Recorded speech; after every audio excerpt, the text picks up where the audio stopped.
Deep Rock Galactic has a lot of different enemy types that you can encounter, over 60 different enemies and variations to be specific, so it can be kind of hard and overwhelming to know exactly what is weak or strong against certain ones, especially in the beginning, but they can actually be pretty easy to handle once you know all of their tricks and quirks.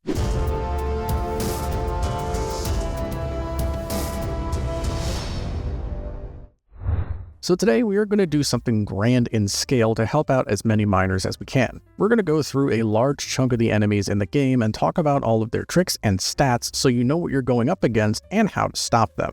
I was going to do all of the enemies in one video, but with how many there are, I thought it would be better to split them up into multiple videos for my own sanity. So for today, we're going to cover the Glyphid family of enemies, and stay tuned in the future for ones covering Mactera, robots, rockpox, and other miscellaneous and unique enemies as well. To make sure you don't miss them, be sure you subscribe so you know when they come out, and so that you never miss another upload as well.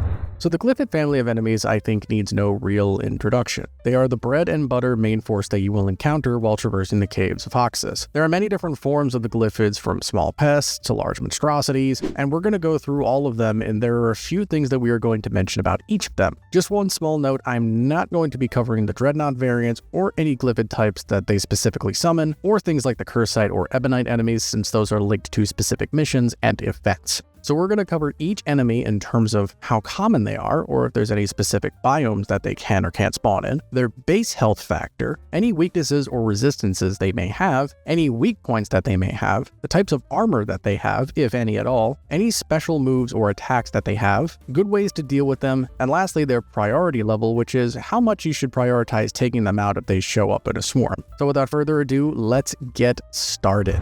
So starting off at the very bottom of the size chart, we have the Glyphid Swarmer. The Swarmer is the smallest of the Glyphid family, but that doesn't make it any less of a threat, especially when it's high in numbers. For biomes, they can spawn in anything, and they are pretty common. For base health, they have a value of 12. Also, when going through this whole video, I want to make it clear that the enemy health and damage does increase with the hazard level as well as the player count, but for the purposes of this video and keeping everything the same, I am only going to be talking about the base health for each enemy, so keep that in mind. For weaknesses and resistances, they don't have any weak points, they don't have any armor, and they have the typical bite and scratch attacks. So there really is no crazy strategy regarding the Swarmers, as they are pretty weak on their own and can be dealt with rather easily. They can be taken out with one shot from pretty much anything, and the only way that they can be truly dangerous is when they are in very large groups. Strong AoE effects or high rate of fire weapons can make short work of a large group of them. One of the best things to help with these guys is the Thorn perks, as if a Swarmer hits you while you have this perk on, it will kill itself in the process. For priority levels, since these things rush you really fast and you can fight a lot at once, they're decently high priority just because if they do swarm you, it can take you down pretty fast, especially since they are relatively quiet, so they can sneak up on you without you even realizing.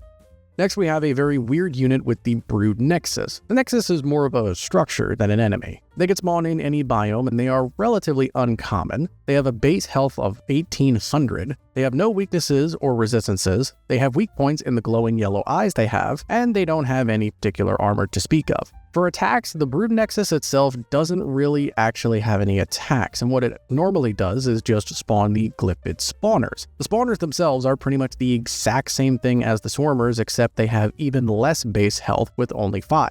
For strategy, there really is no crazy strategy for the Brood Nexus aside from just shooting the yellow eyes to pop its health and take it out. Just note that when you do take it out, it will create a group of spawners in the process. For priority level, these things are somewhat low since they don't have an insane amount of pressure and spawn chance and are also stationary. They can be annoying when spitting out a lot of spawners at once. Moving on, we have the reliable and seemingly endless unit, the Glyphid Grunt. Standard unit of bugs, these things are what you are going to be fighting probably most out of any other unit in the entire game. Every other Glyphid is derived from this enemy, and it makes up the rank and file of the main force. For biome, they can obviously spawn anywhere, and these things are pretty much endless. They have a base health of 90, they have no weaknesses or resistances, their weak point is their head, they have light armor covering their body, and they have the normal slash and bite attacks. So for strategy, there really isn't anything too crazy about these guys either. You just have to go for the head, and they should go down down rather quickly. Really anything can be used to take them out easily, and there isn't any wild strategy when it comes to taking them out. The M1000 Classic for the Scout is a great option because it can one-shot headshot them on pretty much any hazard level. For priority level, just by sheer volume, these guys are probably the highest just because they are literally everywhere, but in terms of being compared to other strong bugs around, they're probably pretty low when there are stronger things nearby. So not much more is needed to be said about them.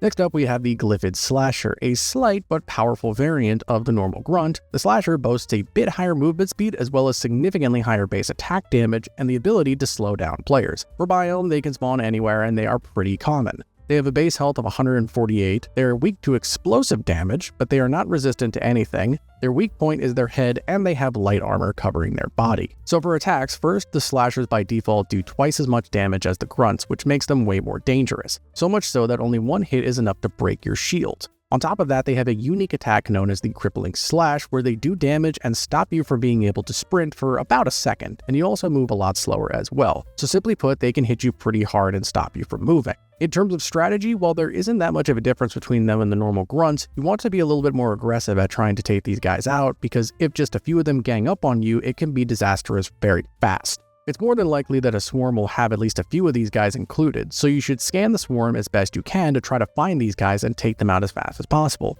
For priority level, I would say they are fairly high since, again, they can hit you pretty hard, and if you let them get out of hand, they will make short work of probably the entire team. Following that up, we have the Glyphid Guard, who essentially is the inverse of the Slasher, trading high damage and speed for a lot more durability and defense. For biome, they can spawn anywhere and are fairly common as well. They have a base health of 270, they have no weaknesses, and they're resistant to fire, frost, explosive, and stun damage. Their weak point is their head, and for armor, they have a bit of a mixture. They have light armor on their body and heavy armor on their two front legs. So in terms of attacks, these guys don't have any special attacks, but they do have a special behavior when they are attacked. They will use their legs to cover their weak spot, making it much harder to hit. This can make them pretty difficult to take out, and they play pretty defensively as you would assume. So for strategies, the Guard poses a significant threat in the sense that they are rather tanky for their size, and take a good amount of effort to take out. However, the same general rules apply as the normal Grunts, with added layers of probably needing to strip the heavy armor off of their legs to be able to attack their weak spots. For priority level, I would say that they are again fairly high since they could be pretty tough to take out, but not too crazy compared to some of the other threats around. Next up, we have probably one of the more annoying of the Glyphids, at least in my opinion, with the Exploders. Surprisingly stealthy and a very explosive personality, these guys have been the end of me many times before. For biomes, again, they are pretty common and they can spawn anywhere. They have a base health of 20. They are weak to cold damage, and they aren't resistant to any other type of damage. Their weak point is their head, and they don't have any armor to speak of.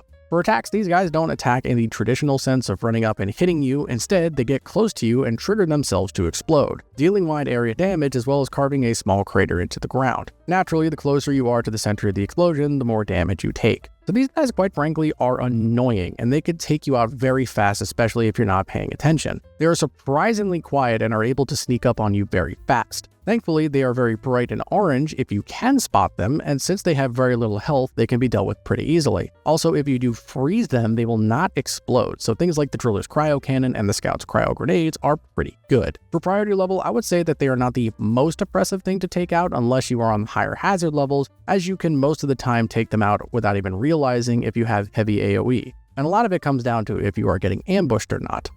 Next up, we have a more unnoticed unit that can still sometimes be impactful with the Web Spitter. These guys aren't the most common, but they can still pop up rather often. For biomes, they can be anywhere except for the Glacial Strata, where they are replaced by the Frost Grunts. For base health, they have 39.9, which is a very specific number. I'm kind of confused as to why they didn't just round it up to 40, but anyway. They don't have any weaknesses or resistances. Their weak point is their head, and they have light armor covering their body. So for attacks, these guys are actually very different from the rest of the Glyphids that we've talked about so far. They behave actually quite passively and hang from the ceilings and walls, firing sticky web projectiles at you. Being webbed dramatically slows you down and obscures your vision with a thick web overlay. Thankfully, this move does not do any actual damage. For strategy, these guys prefer to keep their distance from the players and assault you from afar. The webs last for about 4 seconds and will only expire once that time has passed, so you can't break out of it early. So essentially, the best way to counter them is to just keep an eye out on the distant walls and ceilings to pick them out as needed. Since they need line of sight to hit you, you can at least be confident that if they hit you, you can hit them back. For priority level, these guys are pretty low since for one, they don't show up super often and they don't put an insane amount of pressure on you since their web doesn't do any damage. On a similar note, it's time to talk about the close sibling to the web spitter with the acid spitter. Acid spitters are significantly more impactful against the team. For biomes, they can spawn anywhere and they are fairly common. They have a base health of 120, they don't have any weaknesses or resistances, their weak point is their head, and they have light armor. In terms of attacks and behavior, these guys function very similarly to the web spitters that we just talked about, but as you can imagine, their spit is a lot more damaging. Acid spitters only have their trademark spit attack. The spit itself is not that hard to dodge, but when dealing with other effects that make it harder for the player to move, it can be a little bit more aggressive. So a lot of what we talked about regarding the web spitters applies here as well. However, you might want to be a little bit more aware if acid spitters are around, since their projectiles are significantly more dangerous than that of the web spitters. You want to keep moving and not be stationary for too long to avoid being overwhelmed by the barrage of projectiles. For priority level, these guys are actually fairly high on the list as they can do a lot of damage in a very short time. While not top priority, they are certainly something that you should be very mindful of.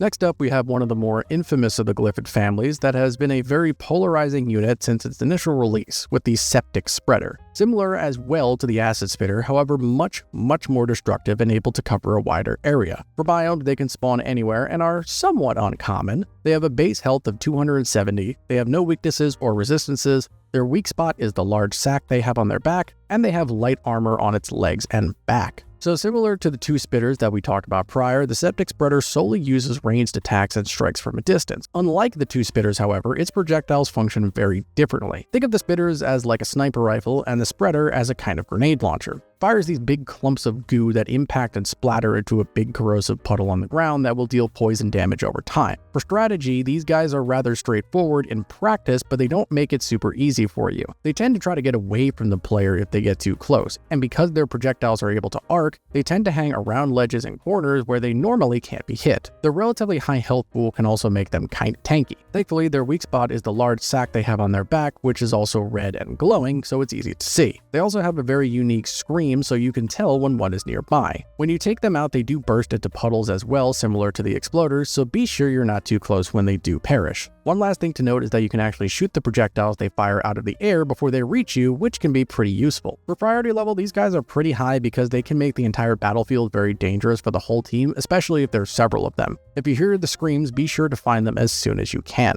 Staying on the theme of enemies that are infamous among the community, next we have probably the most infamous out of all of them, which is the Glyphid Stingtail. An insane powerhouse when it came out in Season 4, now while still strong, they are a lot more manageable. For biomes, they can spawn anywhere, and they are sporadically common, which when I say that, I mean sometimes you can have missions where a lot of them spawn, and then other times you can have ones where you don't get a single one. They have a base health of 400, they are weak to explosive and electrical damage, and they are resistant to fire and stun damage. For weak points, they have two, the mouth and the back once you get rid of their armor. And for their armor, they have heavy armor on its back, tail, and legs. Stingtail has a variety of attacks that utilize both of its tail and tusks. First, it has a Mortal Kombat style scorpion move where it uses its tail to grab you and pull you in to be stabbed by its tusks. Both of these moves are actually considered different attacks and can be performed independently of each other. So thankfully, the tail attack is telegraphed easily by a loud squeaky sound right before the tail comes out at you.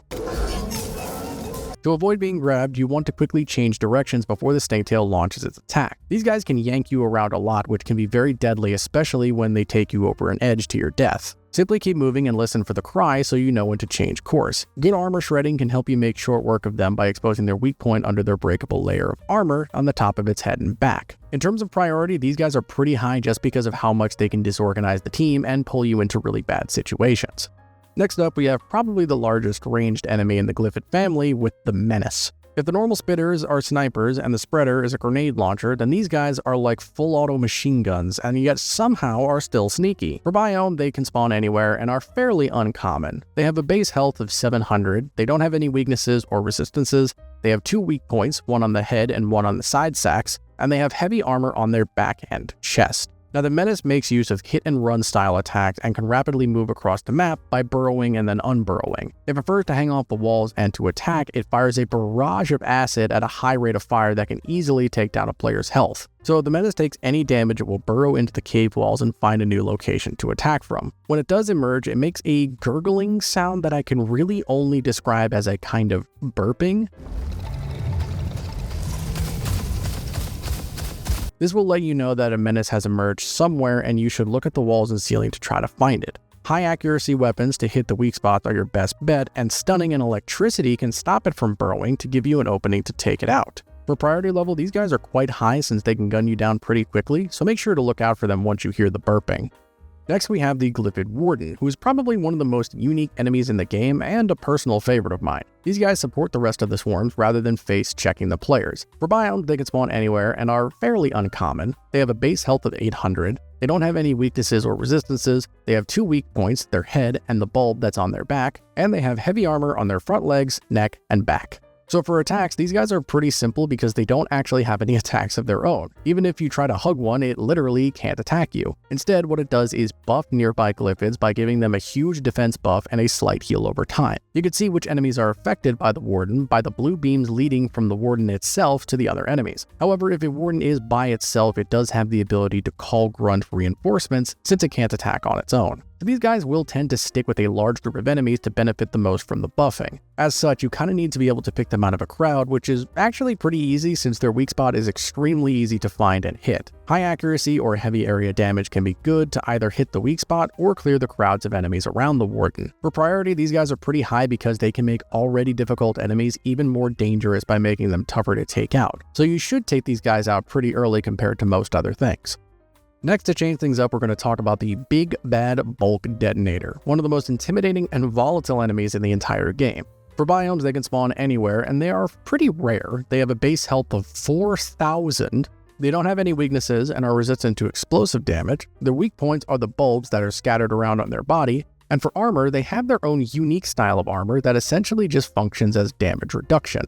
Now for attacks, the Bulk Detonator has what is called the Hellfire attack, where the detonator stomps on the ground with its legs and creates a fiery explosion which can deal an insane amount of damage to anything nearby, even other bugs. Also, when it dies, it causes a gigantic explosion and anything caught in the blast will be instantly killed. And it also launches several explosive globs that fly outwards and also explode and deal heavy damage. The detonator is extremely slow and can be kited even without sprinting. If it dies while frozen, it will explode, but the explosion itself won't deal any damage. So cryo damage is good against it in order to prevent the explosion. Other than that, aim for the glowing bulbs it has to whittle down its health very quickly. For priority level, these guys are extremely high since they are incredibly powerful and tanky, and the destructive power they have is almost unmatched.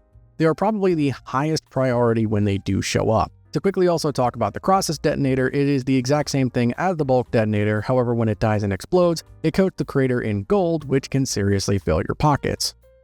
Now we've reached one of the most famous and iconic enemies of the DRG roster with the Glyphid Praetorian. Jolly green giants that are the main heavy hitters of the Glyphid army. For biomes, they can spawn anywhere, however there are specific variations for certain biomes such as the frost and radioactive Praetorians, and they are pretty common.